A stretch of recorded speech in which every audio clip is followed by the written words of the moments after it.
Bags.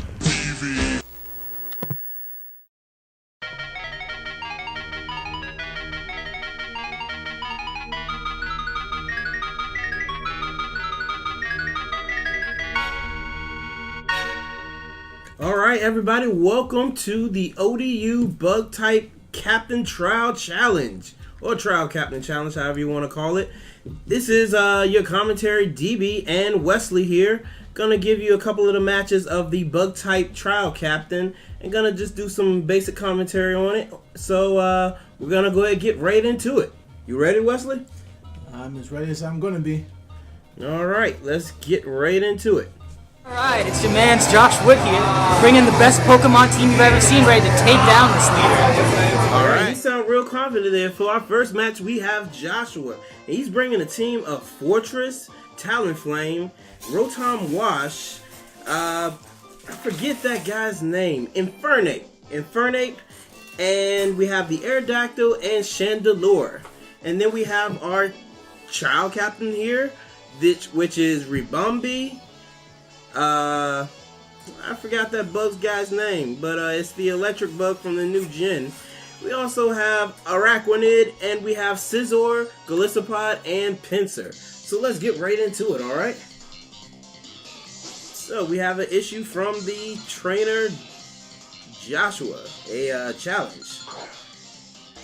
And we're going to send out Ribombee first. Ribombee is a bug fairy type, so ooh, good lead there with that bug steel.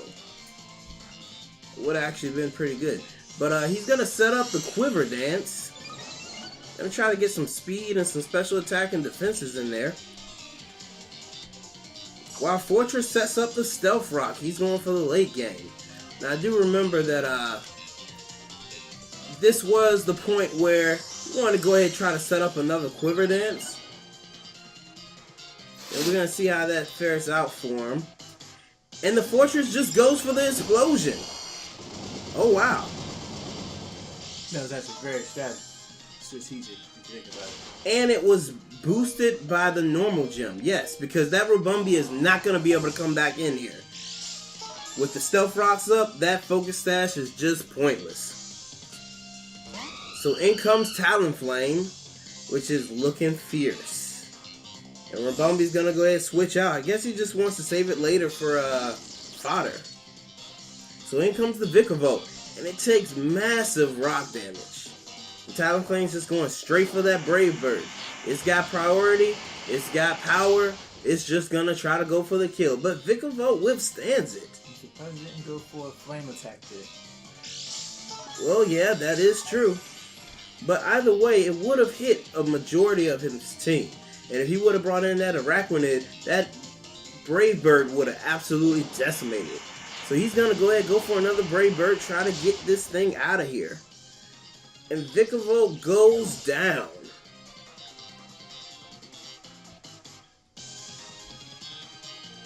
You gotta watch out for that recoil damage. Don't know if that's gonna come back and bite him in the butt later. Oh yeah.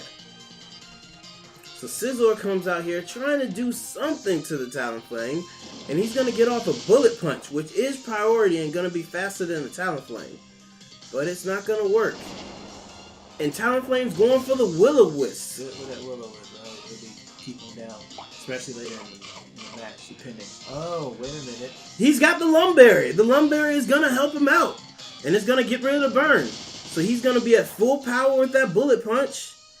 And it's just gonna sneak out the kill on Talonflame.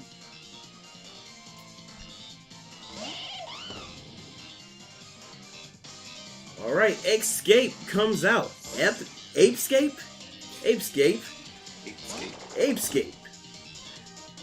Alright, and he goes straight into the Araquanid, taking that rock damage, which is gonna really hurt him later on.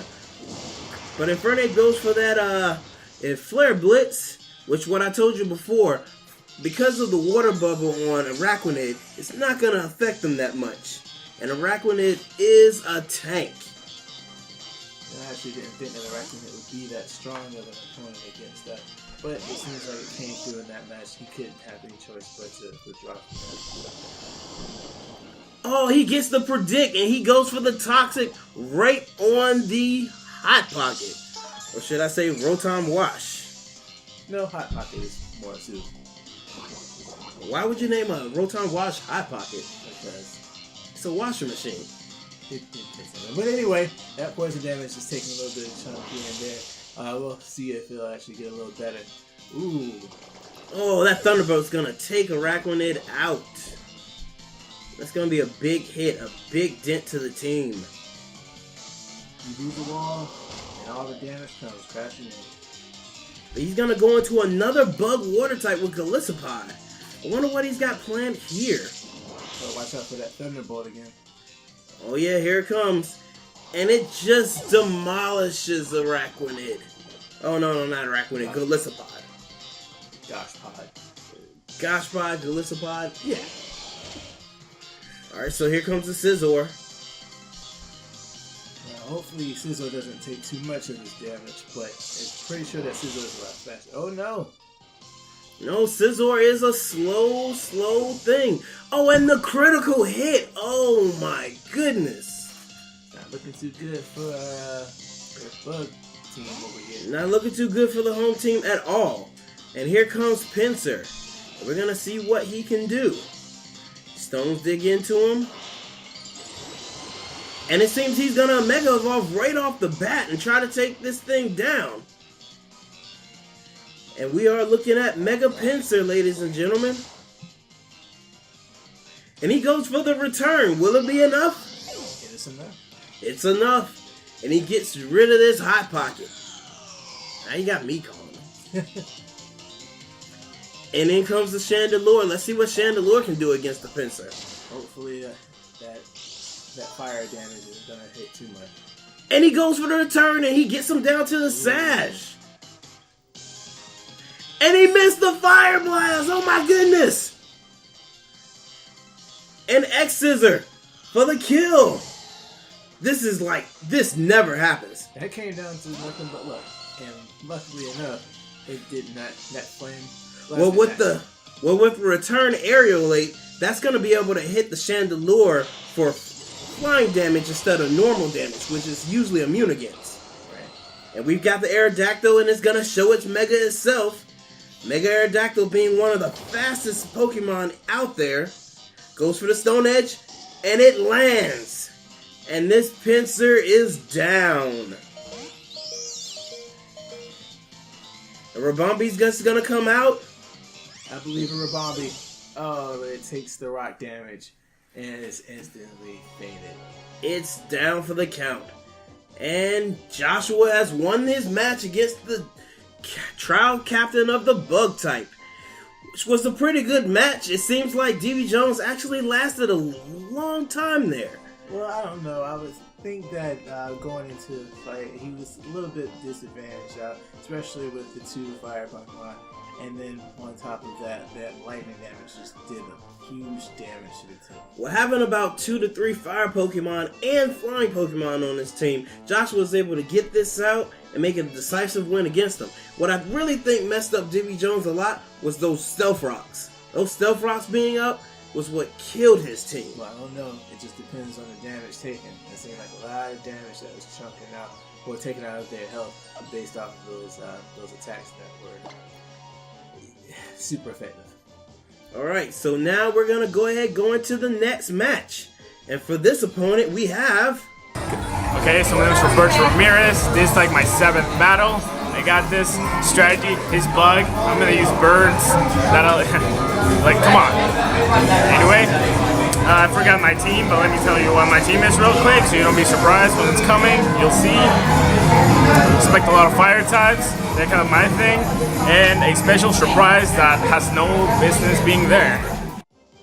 Alright, so then we have Ramirez, and he's bringing a team of Aerodactyl, Braviary, Talonflame, Lycanroc, the Alolan Marowak, and Typhlosion.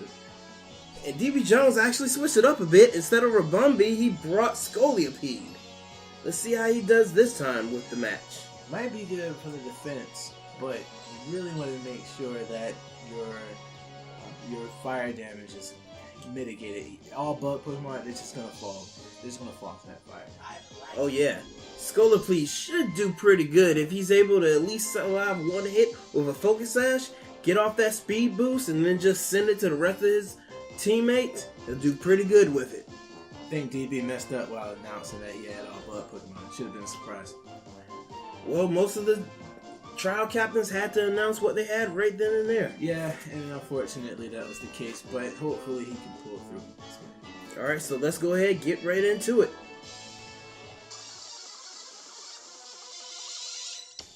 So he's challenged, and let's get this battle underway. Leading out with the Aerodactyl, the one Pokemon that was able to put an end to his run last time.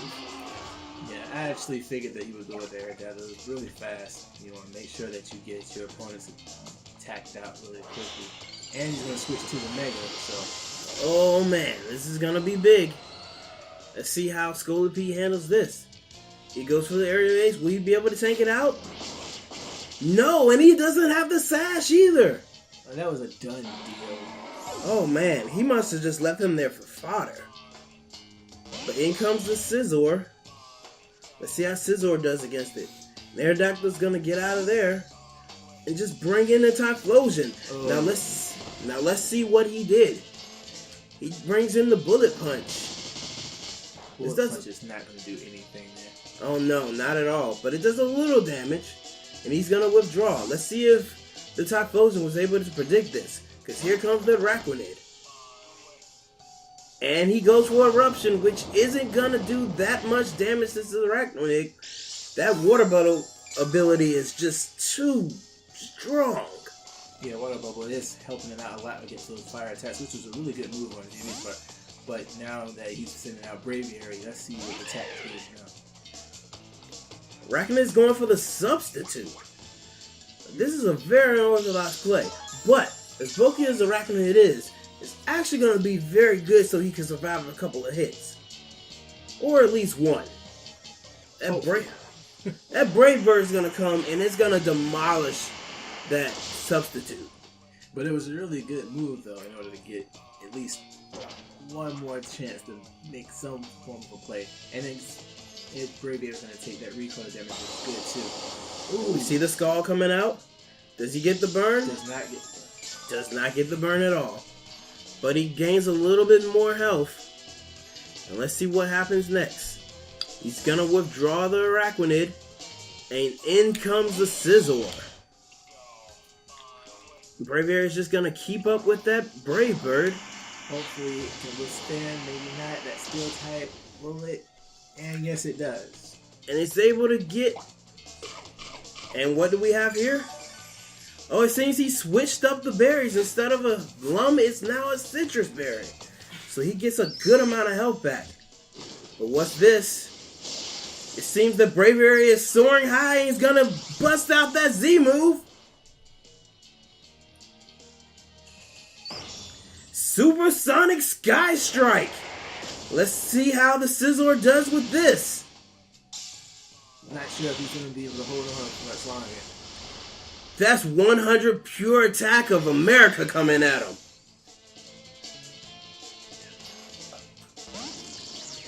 But he's going to bring in the Vikavolt, try to get a revenge kill. Let's see if he's able to withstand another Brave Bird. Now, Vikavolt doesn't have any form of defense on that steel set, but it does hold on, and hopefully it can get that lightning.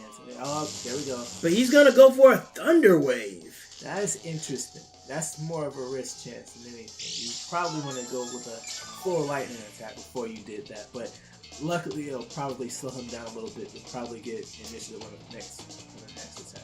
But no, it's not fast enough. He's going to go for another Brave Bird, but this Vikavolt is very bulky. This Vikavolt can withstand 2 Brave Birds. That is very interesting. And I think I know what DB is going for here. He's just going to go ahead let the Braviary kill itself.